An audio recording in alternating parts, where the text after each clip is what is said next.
Dear students, welcome to our channel. यह video class 10th economics second chapter पे आधारित है, सेक्टर्स ऑफ इंडियन इकोनॉमी। इस chapter में हम इकोनॉमिकल एक्टिविटीज़ को 3 सेक्टर्स में बांटे हैं, प्राइमरी सेक्टर, सेकेंडरी सेक्टर और टर्शियरी सेक्टर। तो ऐसे एक्टिविटीज़ जो प्राइमरी सेक्टर के अंदर आते हैं वो नेचुरल रिसोर्स का डायरेक्ट यूज करते हैं, जैसे कि agriculture, mining, fishing, forestry, diary. Primary sector के जो भी प्रोडक्ट होंगे वो सेकेंडरी सेक्टर के लिए बेस का काम करेंगे। तो सेकेंडरी सेक्टर के लिए जो बेस का काम किए, तो प्राइमरी सेक्टर सेकेंडरी के लिए बेस का काम कर रहा है, तो हम प्राइमरी को बेस सेक्टर भी कर सकते हैं।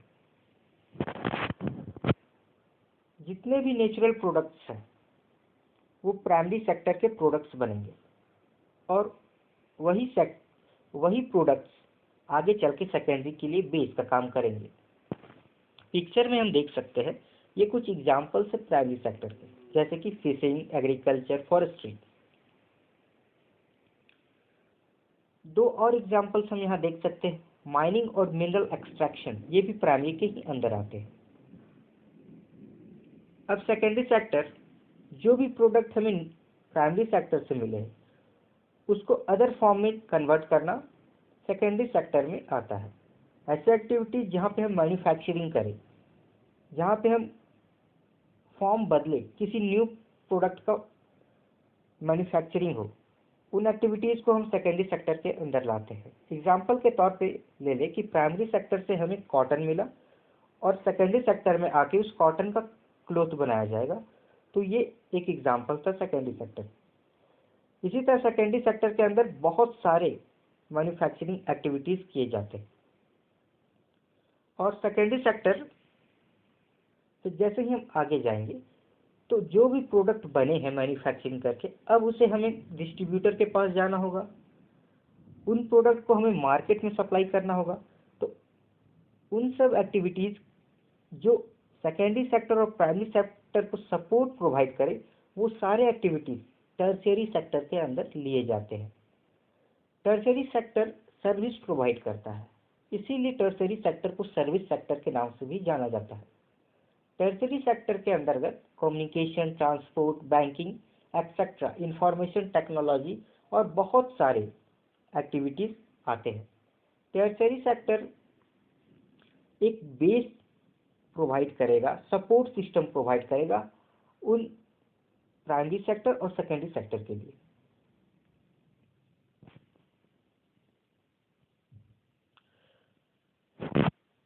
टर्शियरी सेक्टर को हम सर्विस सेक्टर भी कहते हैं। तो यहाँ पे कुछ एग्जांपल्स है सर्विस सेक्टर के लिए, जैसे कि ATM service, satellite communication, health, transport, ये सारे एग्जांपल्स हुए सर्विस सेक्टर यानी कि टर्शियरी सेक्टर के। अब देखेंगे हम कि ये जो 3 सेक्टर हमारे पास आए, प्राइमरी, सेकेंडरी और टर्शियरी, इनमें किस तरह से चेंजेस आते गए समय जैसे जैसे बीतता चला गया। सबसे पहले एकदम एंशिएंट टाइम में हम चलते हैं, तो हम जानेंगे कि एंशिएंट टाइम में पुराने ज़माने के लोग एग्रीकल्चर पे ही टोटली डिपेंड हुआ करते थे या नेचुरल प्रोडक्ट पे ही टोटली डिपेंड हुआ करते थे। तो वहाँ पे जो भी एक्टिविटी होता था वो एक प्राइमरी सेक्टर के अंतर्गत ही आता था। मतलब कि एंशिएंट टाइम में most of the human beings are dependent on agriculture और नेचुरल रिसोर्सेस।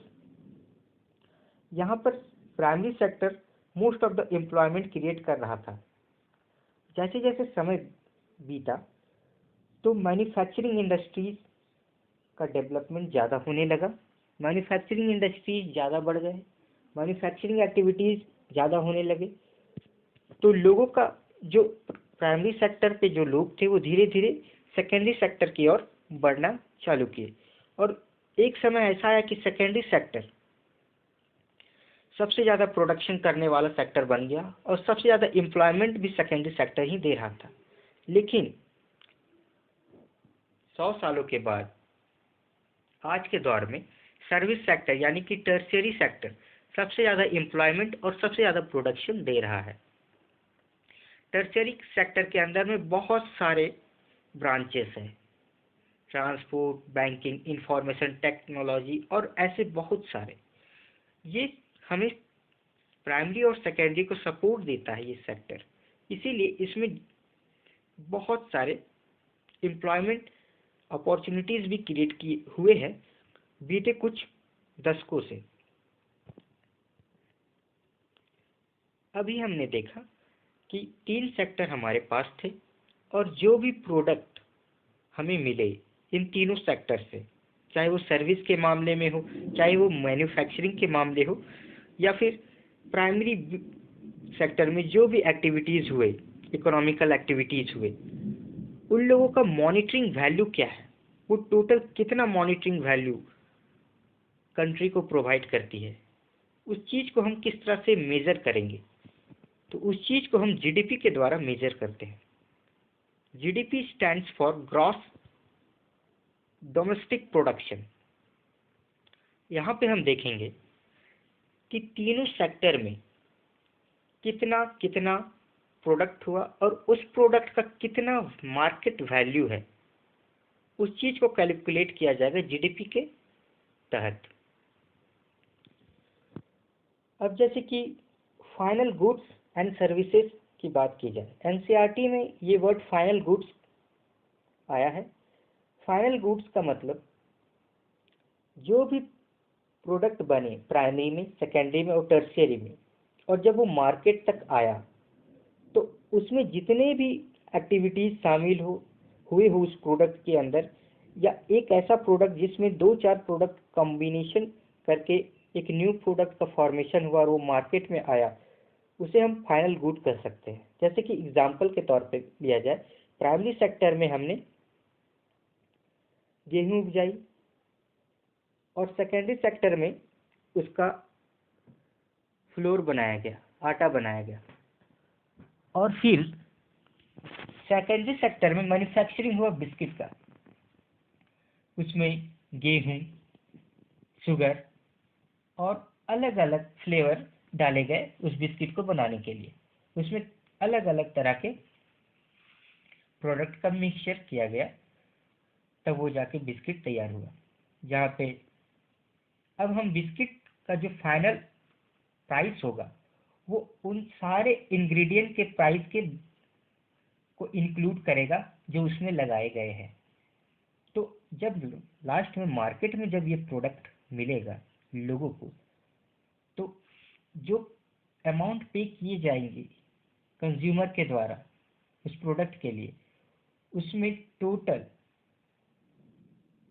जितने भी प्रोडक्ट और भी कंबाइन किए गए हैं उसका भी अमाउंट एक साथ में दे दिया जाएगा कंज्यूमर के द्वारा।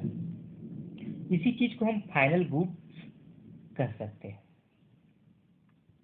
अब जीडीपी को मेजर कैसे किया जाए, तो जितने भी फाइनल गुड्स हैं, हर सेक्टर के फाइनल गुड्स का एप्रोप्रिएट मॉनेटरी वैल्यू कैलकुलेट किया जाएगा और बाद में तीनों सेक्टर्स के टोटल प्रोडक्शन वैल्यू को जोड़ दिया जाएगा। जीडीपी को मॉनिटर करती है सेंट्रल गवर्नमेंट का डिपार्टमेंट। सेंट्रल गवर्नमेंट मिनिस्ट्री पूरे जीडीपी को मॉनिटर करती है और इस टोटल कैलकुलेशन में स्टेट गवर्नमेंट भी अपना योगदान देती है, यूनियन टेरिटरीज के डिपार्टमेंट भी शामिल होते हैं। इस वीडियो में इतना ही। अगर आप हमारे चैनल पे नए हैं तो इस चैनल को सब्सक्राइब करना ना भूलें और कमेंट सेक्शन पे आप जरूर बताएं कि अगला वीडियो आप किस टॉपिक पे चाहते हैं। Thank you.